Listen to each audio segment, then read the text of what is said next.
Salah satu untuk mendapatkan mencapai kenyamanan, untuk mendapatkan kedamaian, ketentraman dan arti kehidupan, jadilah pribadi yang khumul.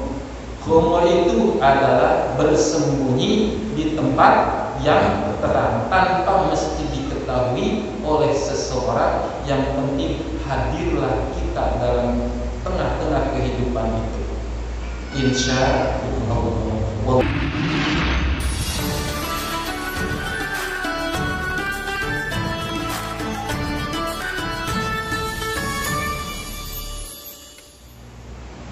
Tempo dulu di zaman baginda Rasulullah SAW ada seorang pemuda Yaman, namanya Uwais Al-Qarni. Beliau ini miskin, tunawisma, sangat kumuh, sangat sederhana, tak punya apa-apa. Boro-boro popularitas, tetangga pun juga melirik sebelah mata karena dia ini pemuda yang sangat hina. Kebaikan beliau adalah mengabdi kepada kedua orang tua. Hingga suatu saat, padahal baginda Rasulullah SAW tak pernah melihat dan bertemu dengan yang namanya pemuda kumuh itu, Uwais Al-Qarni. Tapi baginda Rasul pernah mengatakan kepada sahabatnya, terutama kepada Sayyidina Ali karramallahu wajhah dan Umar bin Khattab, kelak kalian akan bertemu dengan seorang pemuda yang hina, namanya Uwais Al-Qarni. Segeralah Anda minta doa kepadanya dan minta istighfar untuk didoakan bersama dia. Itu Umar bin Khattab, Umar bin Khattab dan Ali karramallahu wajhah itu kaget, siapa Uwais Al-Qarni? Uwais Al-Qarni ini adalah seorang pemuda yang sangat hina, sangat rendah, tidak populer. Apa yang ia lakukan seorang Uwais? Uwais ini adalah orang yang taat beribadah, mudawamahnya, auratnya dia, wiridnya hanyalah mengabdi kepada ibundanya. Jadi enggak diam di dalam gua gitu, atau mengunci diri di dalam kamar. Ini mengabdi kepada ibundanya. Apapun yang disuruhkan, yang diinginkan oleh ibundanya, ia lakukan. Sehingga pada suatu saat ibundanya yang sudah tua renta ingin melaksanakan ibadah haji, ingin menunaikan ibadah haji. Uwais Al-Qarni berpikir, bagaimana saya melaksanakan menghajikan ibu sementara tidak punya apa-apa, kendaraan pun juga tak punya. Akhirnya dia ini kan membeli anak kambing kecil itu ya, kambing kecil itu. Ya karena nggak punya, akhirnya hanya membeli kambing kecil itu. Di setiap paginya kambing kecil itu digendong ke gunung, pergi lagi di apa itu diamankan? Ya? Itu dibawa itu ya, diarmon itu ya, digendong lagi, pulang lagi. Semakin lama semakin besar sehingga tetangga-tetangganya bilang jangan-jangan Uwais Al-Qarni itu udah gila gitu, karena kemiskinannya. Anak kambing juga digendong-gendong. Lama-kelamaan karena saking disayangi dan dicukupi makanannya, kambingnya itu menjadi besar. Digendong semakin besar, Uwais Al-Qarni semakin butuh tenaga yang besar. Akhirnya tenaganya dari hari ke hari ini semakin kuat. Dan pada akhirnya pada musim haji tiba, Uwais Al-Qarni sudah tumbuh tenaganya kuat. Nah, ini saatnya aku gendong ibuku. Kambing dilepas, pindah haluan menjadi menggendong ibunya. Karena badannya sudah kuat, sudah kekar, ibunya dari Yaman digendong ke Mekah. Subhanallah. Masya Allah, digendong orang naik onta, orang bawa bekal yang cukup. Uwais Al-Qarni tidak, hanya dengan ketawakalan. Tapi kita jangan mentang-mentang begitu ya. ini kisah Bali. Ini kita belum sampai makomnya di sini. Ya belajar lagi di sini. Jadi jangan nekat ya. Dari sini naik sepeda, bawa orang tua ini konyol nanti. Uwais Al-Qarni ini digendonglah ibunda tercintanya, bawa tawaf, bawa sa'i, karena sudah tidak mampu lagi orang tuanya. Dan di situ ibundanya itu berdoa sambil meneteskan air mata di depan Ka'bah. Ya Allah, betapa nikmatnya aku mempunyai seorang anak. Uwais Al-Qarni pun juga demikian berdoa, ya Allah, bahagianya aku memberangkatkan ibuku, ampunilah dosa-dosa ibuku. Kedengaranlah sama Uwais Al-Qarni sama ibundanya itu doa anaknya itu, sehingga menegur ke anaknya, Ananda, kenapa tidak berdoa untuk Anda, malah mendoakan ibu? Cukuplah ibu yang akan membimbingku ke surga. Aku tidak ada apa-apanya tanpa ibu. Aku tidak usah berdoa untuk kebaikanku, cukuplah pertolongan ibu telah untuk menyelamatkanku. Itulah Uwais Al-Qarni. Pantaslah oleh baginda Rasul. Beliau ini pernah diisyaratkan di depan sahabat-sahabatnya, seandainya ingin kau mendapatkan kemuliaan, mintalah doa kepada Uwais Al-Qarni. Padahal miskin, tidak populer, tidak dilirik oleh tetangganya. Itulah pribadi, contohnya pribadi yang humul itu diantaranya adalah karakter Uwais Al-Qarni. Beliau ini tidak populer, tidak viral, tidak ngetop, tidak dilirik, tapi beliau ini dilirik oleh ribuan malaikat di langit sana. Manakala ajalnya tiba, ini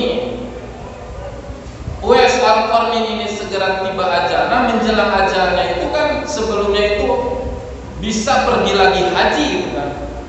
Pergi lagi berdagang, dan di situ pertama kali Uwais Al-Qarni berjualan bersama pedagang-pedagang yang lain. Karena sebelumnya ibundanya sudah meninggal, akhirnya beliau ini bisa berdagang, berusaha mandiri. Dan disitulah saatnya Ali karramallahu wajhah dan Umar bin Khattab ini bertemu ketika Uwais Al-Qarni sedang berjualan beserta para pedagang-pedagang yang lain. Ditanyakanlah kepada pedagang-pedagang yang lainnya, mana Uwais Al-Qarni? Di sini ada yang namanya Uwais Al-Qarni? Para sahabat, para pedagang itu mengatakan ada, tapi beliau ini, dia ini di sana disuruh sama saya membimbing, menjaga onta-onta saya. Karena dalam pandangan-pandangan mereka, Uwais Al-Qarni ini pemuda hina. Sehingga biasanya kan ke orang rendah itu berani banget orang ya. Bener nggak? Mang.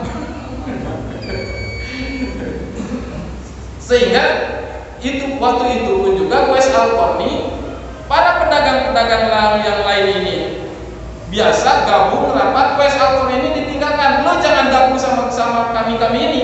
Kamu ini jagalah onta-onta saya ini. Kamu nanti kasih upah. Akhirnya Uwais Al-Qarni, oke, aku di sini sendiri. Uwais Al-Qarni menjaga onta-onta itu. Sehingga ketika Ali karramallahu wajhah itu menanyakan, Uwais Al-Qarni ada di tengah-tengah kontak saya, sana kalau mau ketemu. Baiklah, akhirnya Ali karramallahu wajhah bertemu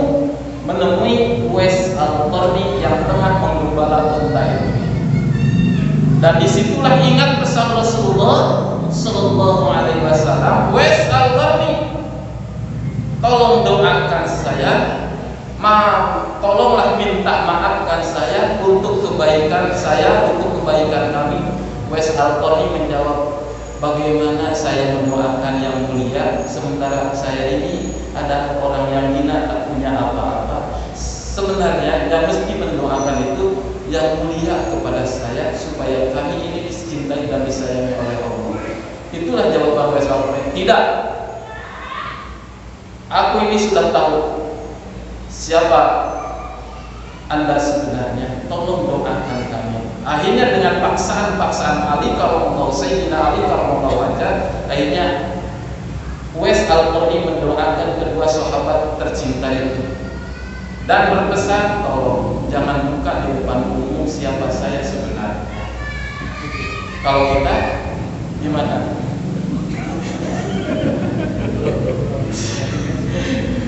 Kalau kita bagaimana? Tolong jangan publikasikan saya, jangan diviralkan siapa saya sebenarnya. Jadi enjoy beliau ini menikmati kehidupan dalam kesederhanaan itu. Dan tatkala beliau meninggal, Uwais al-Qarni di kampung halamannya di Yaman, ketika tetangganya tahu Uwais al-Qarni meninggal, di situ baru mereka ini melirik. Bagaimanapun juga, sehina apapun, serendah apapun, semiskin apapun orang meninggal itu mesti diurusin. Akhirnya tetangga pun juga berpikir itu. Ketika mendengar Uwais al-Qarni meninggal, barulah mereka menengok. Ketika menengok, mau mengurusi Uwais al-Qarni, di rumah Uwais al-Qarni sudah banyak tamu, sebegitu banyaknya yang ia tidak kenal. Ketika mau dimandiin, sudah ada yang mendahului. Ketika mau dikafani, sudah banyak yang mengafani. Ketika mau disolatkan, sudah didahului sama orang-orang yang tidak dia kenal. Ketika mau dikuburkan, dibawa jenazahnya itu sudah ribuan yang banyak yang ngantarnya. Disitulah baru terbuka sebenarnya Uwais al-Qarni. Beliau ini jangankan oleh manusia, dihinakan oleh manusia, tapi makhluk-makhluk langit, malaikat itu turun, ribuan malaikat dari langit diturunkan ke bumi untuk menjaga Uwais al-Qarni. Tercenganglah manusia itu, baru tahu siapa sebenarnya Uwais al-Qarni. Demikian dengan kita semuanya. Mungkin kita ini belum sanggup untuk mencapai derajat itu, karena kalau kita dihina, direndahkan, kadang-kadang tersinggung, benar nggak? Baru aja jadi apa gitu, ingin sedikit diketahui ini aku ini kan sebagai gitu. Saya ini sebagainya itu. Tidak demikian dengan Uwais al-Qarni. Beliau ini adalah seorang waliullah, seorang yang dimuliakan oleh Allah, seorang yang dimuliakan oleh baginda Rasulullah Sallallahu Alaihi Wasallam tanpa diketahui bahwa beliau ini adalah orang yang dimuliakan. Itulah contoh seorang yang memiliki pribadi yang humble tanpa harus popularitas di bumi ini. Biarlah dihinakan, biarlah direndahkan, yang kita harapkan ada kemuliaan langit di sana. Bagaimana dengan demikian? Apakah itu adalah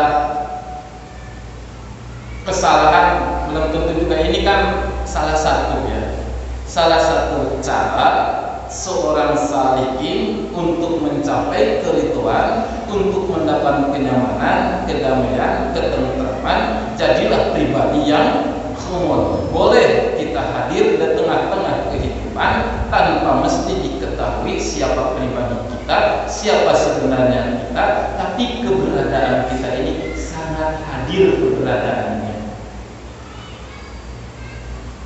Duduk di belakang tanpa mesti disebut apa, tapi tanpa ada kita ini bagaimana. Jadi kita lebih berprinsip, kita harus punya prinsip. kita ingin memberikan kemanfaatan, kemaslahatan untuk eksistensi, biarlah siapapun juga nggak apa-apa silahkan. Kalau katakan dalam itu, kalau dalam wayang-wayang itu boleh yang main itu si cepot, serajinga, semuanya itu boleh. Tapi kepiawaiannya itu adalah yang lebih bagus lagi. Itu sebenarnya bukan cepot itu, bukan wayang-wayang itu, tapi dalang yang memang dibawa tanpa diketahui siapa yang ada di situ. Ramainya suatu permainan, suatu pergulatan, disitulah ada dalang yang sangat bagus. Kita ini nggak mesti begitu, tapi bukan berarti dengan menghadirkan eksistensi belum juga itu lihat. Wallahu a'lam. Cuma tandanya seseorang yang mempublikasikan kebaikannya, kalau kita menanamkan kebaikan terhadap sesama, baik sedekah dengan harta, dengan ucapan, dengan tenaga, dari satu tetesan keringat kita, dari satu kata ucapan kita, itu sudah 70 lipat dilipatkan oleh Allah Subhanahu wa Ta'ala. Tapi manakala kita menghadirkan kehadiran kita, eksistensi kita, menceritakan di depan orang tentang kebaikan kita, di situ bukan lagi amal kebaikan yang syirk, tapi kebaikan yang dohir. Kita mendohirkan kebaikan, kita mendohirkan pengabdian, di situ yang 70 itu hilanglah. Jadi amal dohir itu disebutnya, amal yang dohir. Ukiran-ukiran yang tadinya 70, gara-gara kita mempublikasikannya, jadi satu lagi kebaikan kita. Dan diceritakan lagi kepada yang lain, sehingga menjadi nutrisi kepada orang lain, atau menjadi menu manakala orang menghadap kita untuk disuguhkan kepada siapapun yang menghadap kita, itu kita ini menceritakan kebaikan kita. Di situ bukan lagi amal zahir, itu namanya riya. Dan seandainya sudah menjadi amal riya, tidak ada lagi kebaikan yang kita lakukan. Jadi sia-sialah amal kita. Manakala dibuka di kelak di depan Allah Subhanahu wa Ta'ala, Allah menjawab, bukankah amalmu itu ingin dipublikasikan dan ingin populer dan ingin viral di depan orang-orang? Kenapa kamu mau buka di hari ini? Sudah tidak ada lagi. Na'udzubillahi min dzalik. Demikian yang dikatakan, yang dinamakan khumul itu adalah bersembunyi di tempat terlarang. Bisa kita kira-kira?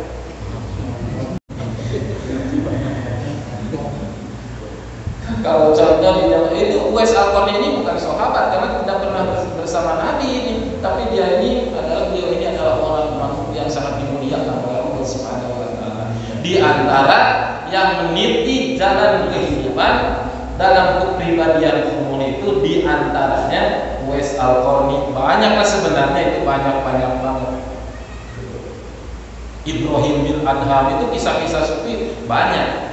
Siti Robi'ah Al-Adawiyah banyak, itu yang mengambil jalan kehidupan seorang salikin yang berada di makom seperti itu. Tahu dengan yang hari ini viral gitu ya, pakai YouTube itu, pakaian compang-camping, wallahu alam. Tapi kok bisa dipopulerkan dan dapat input dari YouTube itu, wallahu alam. Kalau menceritakan orang-orang yang ada di makmum sana gitu kan. Tadi ada Uwais Al-Qarni, ada Ibrahim bin Adham, ada siapa lagi? Robi'ah Al-Adawiyah. Itu lebih mengedepankan kesederhanaan, kemiskinan yang nampak itu di mereka. Kalau Ibrahim bin Adham ini adalah seorang raja pada awalnya kan. Pada siapa ini adalah seorang penguasa. Seorang raja, seorang penguasa itu biasanya pakai ajudan, pakai semuanya. Ketika berburu diantaranya, itu kisahnya kalau demikian ya. ketika sedang berburu di tengah hutan, beliau ini mengejar-ngejar burung, tapi tidak didapat juga. Dan akhirnya burung itu nyampailah di suatu pohon. Ternyata burung itu adalah membawa makanan buat seseorang yang sedang disandera. Setiap hari burung itu ngasih makan kepada orang itu yang sedang disandera, yang sudah lama. Akhirnya oleh Ibrahim bin Adham dilepaslah sanderanya itu dan ditanya, bagaimana kamu bisa tumbuh? Bagaimana kamu bisa bertahan hidup sementara kamu ini disandera dalam keadaan diikat semua tubuh kamu, sementara kamu ini bisa tumbuh dan bisa bertahan? Ingat, yang ngasih makan saya itu bukan kekuasaan saya, bukan pekerjaan saya. Yang memberi makanan, yang memberi kekuatan itu adalah Allah Subhanahu wa Ta'ala melalui burung ini. Disitulah Ibrahim bin Adham akhirnya berbalik arah 180 derajat. Akhirnya Ibrahim bin Adham melepas kekuasaannya. Cukuplah Allah yang menyuguhi kebahagiaannya. Kira-kira kalau kita punya sawah, punya ladang, punya kekuasaan, apakah kita rela untuk meninggalkan cukuplah Allah yang menghidupi? Ini Pak Kiai, Pak Ketua DPR, kira-kira mampu nggak?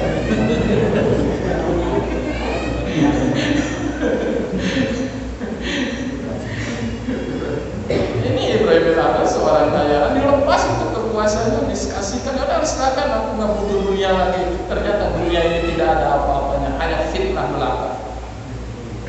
Hanya fitnah belaka, hanya menghancurkan kehidupanku, bikin penat, bikin sakit, bikin pusing. Sekarang kami cari-cari ingin mendapatkan itu, ya.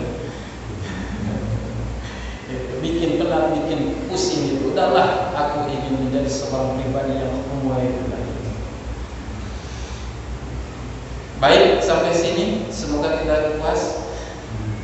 Jadi kita dapat simpulkan, salah satu untuk mendapatkan mencapai kenyamanan, untuk mendapatkan kedamaian, ketentraman dan arti kehidupan, jadilah pribadi yang khumul. Khumul itu adalah bersembunyi di tempat yang terang tanpa mesti diketahui oleh seseorang. Yang penting hadirlah kita dalam tengah-tengah kehidupan itu. Jadilah seperti apa itu bumbu tadi itu? Seperti garam. Boleh tidak disebut, boleh kita garam itu tidak ada, tapi hadir dalam setiap masyarakat. Insya Allah. Wallahu a'lam bishawab. Wallahu muwaffiq ila aqwamit thoriq. Wa billahi taufiq wal hidayah. Wassalamu